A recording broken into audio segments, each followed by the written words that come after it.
কিরে ফান্টু, এবার হোলিতে রং খেলবি না? আরে হোলিতে আবার রং খেলবো না তা কি হয়? অবশ্যই খেলবো, আর এমন খেলা খেলবো যে সবাইকে রং মাখিয়ে ভূত করে দেবো। এই তোরা সবাই চুপ কর, স্যার আসছে।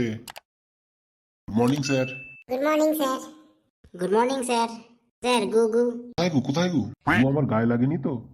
না না না স্যার, গু না স্যার, আমি বলছিলাম কি স্যার, গুড মর্নিং স্যার। ও তাই বল, আমি ভাবলাম গে। এই যে নতুন ছেলেটা এসছিস, তোর নাম কি রে? স্যার আমার নাম হলো নুনু। বললি নুনু?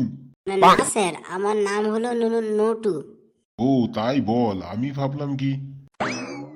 তা শোন, কালকে তো হোলি, তার জন্য আজকে আর ক্লাস নেব না, কোনো প্রশ্ন জিজ্ঞাসা করবো না, শুধু হোলি সম্পর্কে আলোচনা করেই ছেড়ে দেবো, বুঝলি? বাহ, খুব ভালো। আমাদের স্যার মহান। আমাদের স্যার গুণবান। আমাদের স্যার কিপন। তুই কি বললি, কি বললি? মানে স্যার বললাম যে আমাদের স্যার কি পাবান। আচ্ছা, পড়া না ধরলেই তো তোরা স্যারের প্রশংসায় পঞ্চমুখ। স্যার খুব ভালো।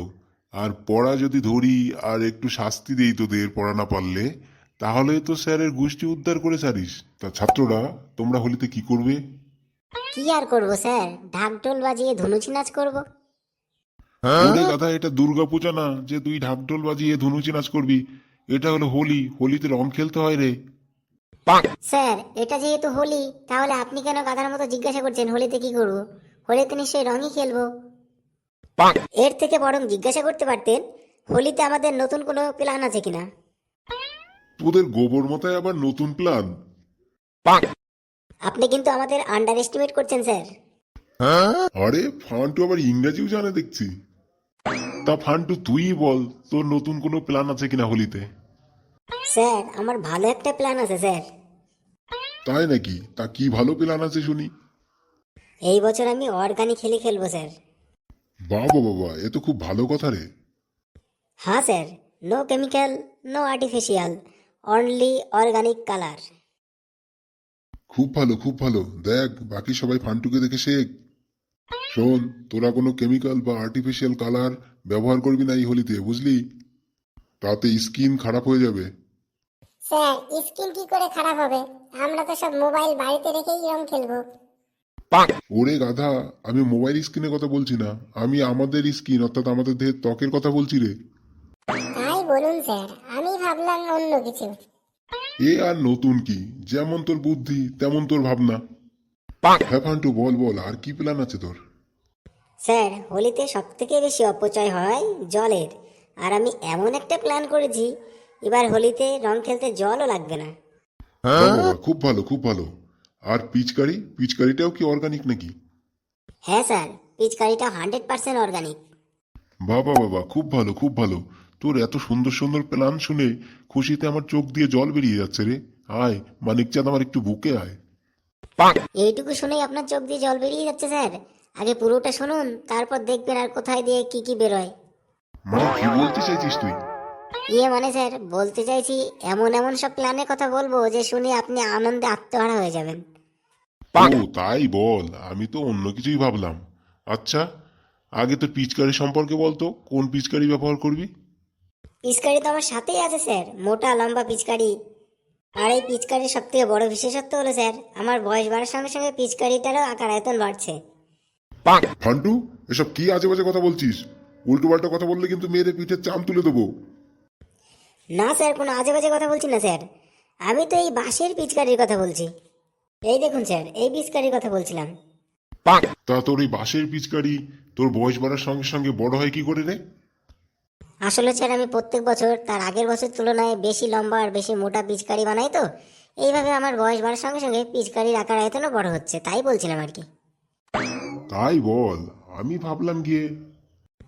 কেন স্যার, আপনি কি ভাবছিলেন স্যার? ও কিছু না। আচ্ছা ফান্টু, তোর জল বাঁচানোর পরিকল্পনা বলতো। জল ছাড়া কিভাবে তুই হোলি খেলবি? দেখুন স্যার, আমাদের গ্রামের প্রায় প্রত্যেক বাড়িতে নিশ্চয়ই গরু আছে। হ্যাঁ তা তো আছেই, তাতে কি? তো স্যার, গরুকে আমরা যে জল খাওয়াই সেই জলটা পুরোটাই মূত্ররূপে বেরিয়ে যায়, এতে কি হয়, জলের অপচয় হয়। হ্যাঁ তো। তাই স্যার আমার প্ল্যান হলো গরুর মূত্র জমা করে সেই মূত্র দিয়ে এবার হোলি খেলবো। সে কি রে, গোমূত্র দিয়ে হোলি খেলবি? ছি ছি ছি। কেন স্যার? গোমূত্র তো পবিত্র জীবাণুনাশক, তাহলে গোমূত্র দিয়ে হোলি খেললে তো ভালোই হবে, সরাসরি পবিত্র হয়ে যাবে আর জলের অপচয়ও বাঁচবে। হ্যাঁ, হ্যাঁ নয় স্যার, হ্যাঁ। সে না হয় বুঝলাম, এতে না হয় জলের ব্যবস্থা হলো, তা রঙের কি করবি? সে ব্যবস্থাও আছে স্যার। তা কি ব্যবস্থা আছে শুনি? কেন স্যার? যা দিয়ে ঘর বাড়ি পবিত্র করা হয় সেই পবিত্র গোবর। হ্যাঁ, শেষে কিনা গোবর আর গোচনা দিয়ে এবার হোলি খেলবি? হ্যাঁ স্যার, এবার গোবর আর গোচনা দিয়েই হোলিতে সবাইকে পবিত্র করে দেবো। তা বাবা নুনু, সরি নুটু, তুই হাসছিস কেন? তোর মাথায় কি কোনো প্ল্যান আছে নাকি? তাহলে বলে ফেল। স্যার আমি কোথায় কোথায় রং দেবো স্যার, তাই ভেবে হাসছি স্যার। কোথায় কোথায় রং দিবি মানে? মানে স্যার কোন পাড়ায় রং খেলবো তাই ভেবে হাসছি স্যার। ও তাই বল। শোন, তোদের বলে দিচ্ছি, তোরা শুধু ছেলেরা ছেলেরা রং খেলবি, মেয়েদের সাথে যেন রং খেলতে যাস না। আর যদি পরিচিত মেয়েদের সাথে রং খেলিসও, তাদের সাথে কিন্তু অসভ্যতা করবি না, তাহলেও যদি আমি শুনতে পাই খুব কপালে কষ্ট আছে কিন্তু।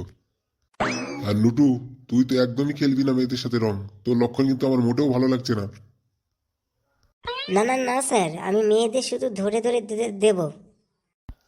কি দিবি রে? স্যার আমি মেয়েদের ধরে ধরে চু চু চু চু এই এই এই উল্টো পাল্টা কিছু বলবি না কিন্তু, উল্টো পাল্টা বললে রক্ষে নেই। চুলে রং দিয়ে দেবো স্যার। তাই বল। শোন, শুধু চুলেই রং দিবি, আর কোথাও রং দিস না যেন। স্যার আমি মেয়েদের আরেকটা বিশেষ জায়গায় রং দেবো স্যার। কোন বিশেষ জায়গা শুনি?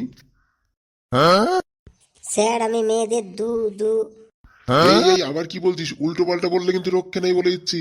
দু দু গালে রং দিয়ে দেবো স্যার। ও তাই বল। আর ছেলেদের ছেলেদের কোথায় রং দিবি? স্যার আমি ছেলেদের ধো ধো এই বাজে কথা বলবি না কিন্তু, বাজে কথা বললে কিন্তু তোর রক্ষে নেই। ধরে ধরে স্যার সারা গায়ে রং দিয়ে দেবো স্যার। বাবা রে, নুনু তোর কথা শুনে আমার তো হাঁটু ফেল করার জোগাড়। থাক থাক, তোদের আর কিছু বলতে হবে না, যা তোদের ছুটি। তো বন্ধুরা, আমাদের ভিডিওটি কেমন লাগলো অবশ্যই জানাবেন, আর চ্যানেলটিকে সাবস্ক্রাইব করে লাইক আর শেয়ার করে আমাদের পাশে থাকবেন। ধন্যবাদ।